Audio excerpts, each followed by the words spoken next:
حضور اکرام صلی اللہ علیہ وسلم کے طائف کے سفر کا قصہ۔ نبوت مل جانے کے بعد 9 برس تک نبی اکرم صلی اللہ علیہ وسلم مکہ مکرمہ میں تبلیغ فرماتے رہے اور قوم کی ہدایت اور اصلاح کی کوشش فرماتے رہے۔ لیکن تھوڑی سی جماعت کے سوا جو مسلمان ہو گئی تھی اور تھوڑے سے ایسے لوگوں کے علاوہ جو باوجود مسلمان نہ ہونے کے آپ کی مدد کرتے تھے، اکثر کفار مکہ آپ کو اور آپ کے صحابہ کو ہر طرح کی تکلیفیں پہنچاتے تھے، مذاق اڑاتے تھے اور جو ہو سکتا تھا اس سے درگزر نہ کرتے تھے۔ حضور صلی اللہ علیہ وسلم کے چچا ابو طالب بھی انہی نیک دل لوگوں میں تھے جو باوجود مسلمان نہ ہونے کے حضور کی ہر قسم کی مدد فرماتے تھے۔ 10ویں سال میں جب ابو طالب کا بھی انتقال ہو گیا تو کافروں کو اور بھی ہر طرح کھلے مہارا اسلام سے روکنے اور مسلمانوں کو تکلیف پہنچانے کا موقع ملا۔ حضور اقدس صلی اللہ علیہ وسلم اس خیال سے طائف تشریف لے گئے کہ وہاں قبیلہ ثقیف کی بڑی جماعت ہے، اگر وہ قبیلہ مسلمان ہو جائے تو مسلمانوں کو ان تکلیفوں سے نجات ملے اور دین کے پھیلنے کی بنیاد پڑ جائے۔ وہاں پہنچ کر قبیلہ کے 3 سرداروں سے جو بڑے درجے کے سمجھے جاتے تھے گفتگو فرمائی اور اللہ کے دین کی طرف بلایا اور اللہ کے رسول کی یعنی اپنی مدد کی طرف متوجہ کیا۔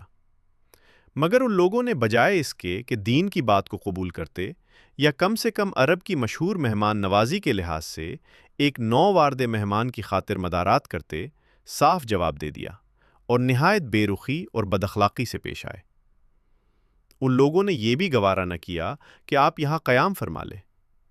جن لوگوں کو سردار سمجھ کر بات کی تھی کہ وہ شریف ہوں گے اور مہندت سے گفتگو کریں گے، ان میں سے ایک شخص بولا کہ اوہو، آپ ہی کو اللہ نے نبی بنا کر بھیجا ہے۔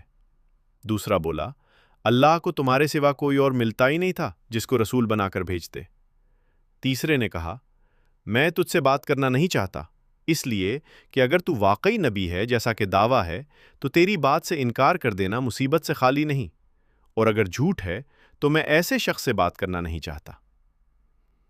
اس کے بعد ان لوگوں سے نا امید ہو کر حضور اکرم صلی اللہ علیہ وسلم نے اور لوگوں سے بات کرنے کا ارادہ فرمایا کہ آپ تو ہمت و استقلال کے پہاڑ تھے، مگر کسی نے بھی قبول نہیں کیا، بلکہ بجائے قبول کرنے کے حضور صلی اللہ علیہ وسلم سے کہا کہ ہمارے شہر سے فوراً نکل جاؤ اور جہاں تمہاری چاہت کی جگہ ہو وہاں چلے جاؤ۔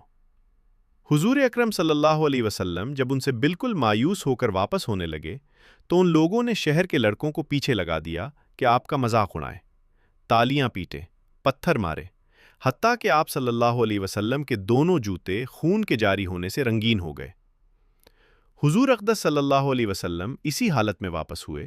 جب راستہ میں ایک جگہ ان شریروں سے اطمینان ہوا تو حضور صلی اللہ علیہ وسلم نے یہ دعا مانگی، اے اللہ، ابھی سے شکایت کرتا ہوں میں اپنی کمزوری اور بے کسی کی اور لوگوں میں ذلت و رسوائی کی۔ اے ارحم الراحمین، تو ہی ضعفاء کا رب ہے اور تو ہی میرا پروردگار ہے۔ تو مجھے کس کے حوالہ کرتا ہے؟ کسی اجنبی بیگانہ کے جو مجھے دیکھ کر ترش روح ہوتا ہے اور منہ چڑھاتا ہے، یا کہ کسی دشمن کے جس کو تو نے مجھ پر قابو دے دیا؟ اے اللہ، اگر تو مجھ سے ناراض نہیں ہے تو مجھے کسی کی بھی پرواہ نہیں ہے، تیری حفاظت مجھے کافی ہے۔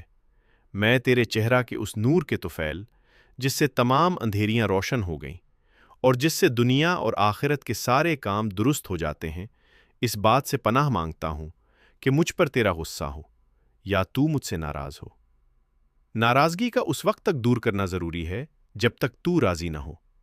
نہ تیرے سوا کوئی طاقت ہے نہ قوت، کیا کہ اللہ